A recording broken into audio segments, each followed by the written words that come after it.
A História da Mitologia para quem tem pressa, do autor Mark Daniels. Capítulo 4. Mitologia chinesa. China antiga, como expressão de uma civilização antiquíssima, a mitologia chinesa foi influenciada por muitos sistemas de crenças religiosas e culturais. As histórias da mitologia chinesa existem há milhares de anos e narram os primórdios do povo chinês, de seus lendários líderes e da implantação de seus costumes e religião. Os mais antigos exemplos da escrita chinesa são gravações em fragmentos de ossos datando de aproximadamente 1200 a.C. No entanto, estima-se que a mais antiga dinastia regente tenha aparecido um milênio antes, a partir do ano 2100, época em que se acredita que a dinastia Xia governou a região do Vale do Rio Amarelo. Significa que as histórias e crenças que definem essa civilização teriam surgido por volta desse período. A partir de aproximadamente 485 a.C., a China se dividiu em vários estados competidores, dos quais surgiu a dinastia Qin, em 221 a.C., que formou o primeiro Império Unido da China. Embora essa dinastia tenha durado apenas 4 anos, ela estabeleceu basicamente as fronteiras e os sistemas administrativos que ainda caracterizam a China moderna. E foi a partir desse remoto começo que a China cresceu e se tornou o maior país do mundo, com 1/5 da população mundial e a assombrosa cifra de 1,4 bilhão de habitantes sob a sua jurisdição. Bai Xishuan, a Mulher Cobra Branca. A lenda da Mulher Cobra Branca, que fala dos espíritos de uma cobra branca e de uma cobra verde, habitantes do Lago do Oeste de Hangzhou, existe há centenas de anos. Foi tema de muitas peças teatrais, romances, óperas e até mesmo filmes e games de computador chineses, razão por que são contadas inúmeras versões diferentes. A cobra branca, Bai Xishuan, e a cobra verde, Shao Kahn, praticaram magia taoísta em busca da imortalidade e finalmente adquiriram poder para se transformar em belas mulheres. Bai Xishuan encontrou um jovem chamado Xu Shan perto da ponte quebrada do lago, e os dois se apaixonaram quando ele lhe ofereceu um guarda-chuva durante um temporal. Finalmente, eles se casaram e abriram uma farmácia em uma cidade próxima. Tempos depois, Xu Shan conheceu um monge budista chamado Fa Hai, que detectou que a nova esposa de Xu Shan era, na verdade, uma cobra, e o advertiu. Durante o festival do Barco do Dragão, Fa Hai usou de um ardil para que Xu Shan desse arsênico à esposa. Grávida do primeiro filho, os poderes mágicos de Bai Xishuan enfraqueceram, e ela não teve escolha senão revelar sua verdadeira forma como cobra branca. O choque fez com que Xu Shan caísse morto. Ressuscitado graças a uma erva especial, a sorte de Xu Shan chegou ao fim quando ele foi separado à força da esposa por Fa Hai e trancafiado em um templo. Bai Xishuan tentou resgatar o marido aprisionado, fazendo com que uma enchente inundasse o templo, na esperança de que Fa Hai fosse expulso pelas águas. Seguiu-se uma luta, mas Shao Kahn, a cobra verde, veio em seu socorro e ajudou Bai Xishuan e Xu Shan a superar o adversário. Os amantes se reuniram temporariamente na ponte quebrada até que Bai Xishuan deu luz a seu filho, mas em seguida foi capturada por Fa Hai e aprisionada no Pagode Leifen. Muitos anos depois, a cobra verde voltou para libertar Bai Xishuan de seu cativeiro. A essa altura, seu filho já crescera e se tornara funcionário público. O fim da história varia, mas, em uma das versões, Bai Xishuan ganha a imortalidade, embora se mantenha eternamente separada do marido e do filho, e seu espírito ainda possa ser visto, segundo dizem, na longa e baixa ponte quebrada, quando esta se encontra coberta de neve. As análises da história variam de acordo com a adaptação que se lê, mas a ideia por trás dessa versão em particular é o triunfo da moralidade social sobre o desejo individual. Era considerado impróprio que a cobra e os jovens se apaixonassem, além de ser contra a vontade do sábio monge, que foi o motivo da punição. Ao contrário, o comportamento do casal, que se considerava correto, é celebrado. Eles trabalham com afinco em um nobre negócio. Seu filho recebe uma boa educação e permanece leal ao pai, e apenas depois que o filho alcança sucesso social, que Bai Xishuan é libertada de sua prisão e retorna ao Lago do Oeste. Kuafu. Kuafu foi o líder de um grupo de gigantes, e sua história é uma das mais antigas fábulas chinesas. age como uma narrativa etiológica para as origens de uma variedade de características geológicas e também nos ensina a importância da humildade. Durante um verão particularmente quente, em que a terra ficou ressecada e a floresta esturricada, os gigantes se sentiam exaustos demais para se mover. Em um esforço para refrescar a atmosfera, Quafu jurou que perseguiria o sol no seu curso até capturá-lo e domá-lo. Ele correu o mais depressa que pôde pelo território durante 9 dias e 9 noites, e, enquanto corria, espanava a poeira de suas sandálias, formando as grandes colinas da paisagem. Ele também criou 3 montanhas imensas a partir das 3 pedras onde deixava a sua panela durante a noite. Quando Quafu finalmente alcançou o sol, o calor foi insuportável, por isso ele fugiu para o Rio Amarelo, tentando, em vão, saciar sua sede. Ainda sedento, ele bebeu, em vez disso, do rio Wei, mas este também não o satisfez. Em uma última tentativa desesperada, Quafu se dirigiu ao Grande Lago, mas, infelizmente, o esforço foi excessivo para ele, que caiu morto, arquejando por água. Essa história serve para nos lembrar da importância da liderança, mas também funciona como um aviso muito claro sobre os perigos da arrogância. É interessante observar que o herói que vai ficando cada vez mais fraco à medida que se aproxima do sol tem seu equivalente no mito grego de Ícaro. Animais e criaturas. Como as demais histórias examinadas nesse livro, monstros e outras criaturas desempenham um papel importante na mitologia chinesa. Dragões. Um dos mais conhecidos símbolos chineses é o dragão, visto sob diversas formas. Nos dias de hoje, da longa marionete serpenteante dos festivais chineses, passando pelo design de muitos prédios de inspiração chinesa em todo o mundo, até, claro, os nomes de muitos de nossos restaurantes chineses favoritos. Longe dos monstros que raptavam donzelas e soltavam fogo pelas ventas nas lendas britânicas, o dragão chinês é uma criatura benevolente e auspiciosa, cujo voo gracioso e habilidades mágicas fazem dele um reverenciado arauto da prosperidade. É um híbrido de vários animais: as patas de um tigre, os olhos de uma lebre, a galhada de um cervo, as escamas de uma carpa e assim por diante. O que resulta em uma criatura que se acredita ser um símbolo de grande poder e prosperidade. Os soberanos da antiguidade até mesmo se associavam ao dragão para demonstrar sua autoridade. Apesar da associação ocidental do dragão à característica de expelir fogo pelas ventas, os dragões chineses são associados à umidade, à chuva e às nuvens.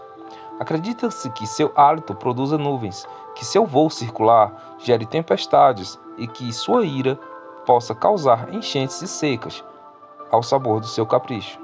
São guardiões do clima, das estações e até mesmo da passagem do dia e da noite. Na pintura, na escultura e nos ornamentos, o dragão chinês é geralmente retratado segurando ou tentando alcançar uma pérola. Isso representa uma verdade ou sabedoria altamente enigmática que o dragão luta por obter. Simboliza a própria energia, ou Qi, que equilibra todas as coisas e é delas a progenitora universal. Às vezes, a pérola é até mesmo representada como sendo o próprio globo terrestre. Ano Novo Chinês. Mais do que apenas uma celebração da passagem do tempo, o Ano Novo Chinês também comemora uma poderosa história mitológica. Na antiguidade, Nian, o Ano, era um monstro hediondo que cedia a sua paixão por devorar pessoas na véspera do Ano Novo. Assim sendo, todos os anos, nessa data, o povo fugia de suas cidades e ia se esconder nas montanhas, até que a brutal fera fosse embora. Em certo ano, um velho mendigo chegou despreocupadamente a uma cidade no momento em que os habitantes realizavam seu êxodo anual. Ele pediu a uma senhora que lhe permitisse passar a noite na sua casa. Ela lhe contou sobre o horror que os afligia todos os anos e o aconselhou enfaticamente a se juntar ao povo nas montanhas. Mas ele não estava disposto a mudar de ideia e jurou que, em troca de uma noite de acomodação, expulsaria o voraz Nian. Quando, à meia-noite, Nian finalmente chegou à cidade à procura de sua próxima refeição, ficou assombrado com o que viu. À sua frente, a casa da senhora estava pintada com tinta vermelha e cercada por fogueiras, enquanto estrondos de fogos de artifício ecoavam pelo ar. Naquele momento, a porta da rua se abriu e revelou o velho mendigo usando um robe vermelho e cercado pela forte luz das fogueiras. Alarmado com o espetáculo, Nian fugiu, apavorado. Ainda hoje, o povo da China, fica acordado na véspera do Ano Novo para acender fogueiras, soltar fogos de artifício e enfeitar suas casas de vermelho para afugentar a fera terrível. O zodíaco chinês. Como muitas outras culturas, o antigo povo chinês associava certos fenômenos astrológicos a diferentes aspectos da personalidade individual. A cada ano, o calendário era vinculado a um animal diferente, 12 ao todo, cada um possuindo suas características próprias, que eram transferidas para as pessoas nascidas naquele ano. Os mesmos animais também eram usados para denotar a hora do dia, em 12 partes de 2 horas. 1936, 1948, 1960, 1972, 1984, 1996, 2008. Os nativos do Ano do Rato possuem inteligência rápida, sagacidade, são populares e divertidos, são também muito leais e adoram desafios, embora às vezes se deixem levar pelo dinheiro e ganância. 1937, 1949, 1961, 1973, 1985, 1997, 2009. Os nativos do Ano do Boi são autoconfiantes, determinados e bons líderes. Têm propensão à teimosia e às vezes podem se sentir isolados. 1938, 1950, 1962, 1974, 1986, 1998, 2010. Os nativos do Ano do Tigre são líderes natos, seguros de si e dotados de grande autoridade. São também ambiciosos, corajosos, sedutores e filosóficos, embora possam ser temperamentais e intensos. Cuidado com suas garras. 1939, 1951, 1963, 1975, 1987, 1999, 2011. Os nativos do Ano do Coelho são caseiros e gostam de estar cercados pela família e amigos. Têm uma natureza autêntica, são muito confiáveis e evitam conflitos a qualquer preço, o que pode torná-los presas fáceis. 1940, 1952, 1964, 1976, 1988, 2000, 2012. Os nativos do Ano do Dragão têm muita sorte. Este é um dos mais poderosos signos chineses. São líderes naturais e têm uma personalidade marcante, mas fazem qualquer coisa para chegar ao topo. 1941, 1953, 1965, 1977, 1989, 2001, 2013. Os nativos do Ano da Serpente são muito inteligentes, sabem lidar com dinheiro, são sedutores e carismáticos. Podem ter uma tendência ao ciúme e a ser um pouco perigosos. 1942, 1954, 1966, 1978, 1990, 2002, 2014.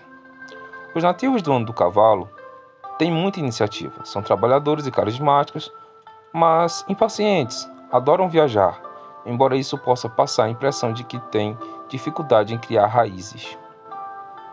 1943, 1955, 1967, 1979, 1991, 2003, 2015. Os nativos do Ano da Cabra são muito criativos. Sua mente tende a se enfurnar no seu próprio mundo, o que faz deles grandes pensadores e filósofos, mas também os predispõe à ansiedade e à insegurança, necessitando ser confortados. 1944, 1956, 1968, 1980, 1992, 2004, 2016. Os nativos do Ano do Macaco são cheios de energia e vitalidade. São também bons ouvintes, mas vivem para o momento e cuidam primeiro dos próprios interesses. Sua companhia é divertida, embora possam ter dificuldade em assumir compromissos de longo prazo. 1945, 1957, 1969, 1981, 1993, 2005, 2017.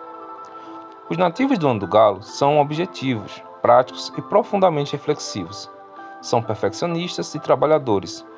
o que às vezes pode causar a impressão de serem arrumados ou organizados demais. 1946, 1958, 1970, 1982, 1994, 2006, 2018. Os nativos do ano do cão são confiáveis e honestos.